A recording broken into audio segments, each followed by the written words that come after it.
এক জঙ্গলে বাস করত এক চালাক শিয়াল। সে প্রতিদিন মানুষজনের মুরগি চুরি করত। তাই এমনই একদিন সে চুরি করার জন্য একটি বাসায় যায়।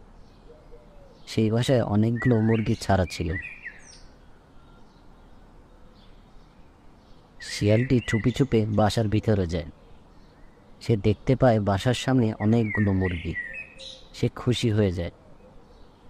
সে চিন্তা করে, বাসায় কেউ নেই, এতগুলো মুরগি, এটা চুরি করলে কোনো সমস্যাই হবে না। তাই সে চুপি চুপি একটি মুরগি চুরি করে নেয়। চুরি করে জঙ্গলে ফেরার সময় এক লোক তাকে দেখে ফেলে এবং তাকে দেখে একটি ছুরি নিক্ষেপ করেন এবং সেখানেই শিয়ালটির লেজ কেটে পড়ে যায়। সে জঙ্গলে গিয়ে তার সকল বন্ধুদের বলে, দেখেছো, আমি আমার লেজটা কেটে ফেলেছি, এখন আমাকে কত সুন্দর লাগছে। তোমরাও যদি তোমাদের লেজ কেটে ফেলো তাহলে তোমাদেরও সুন্দর লাগবে।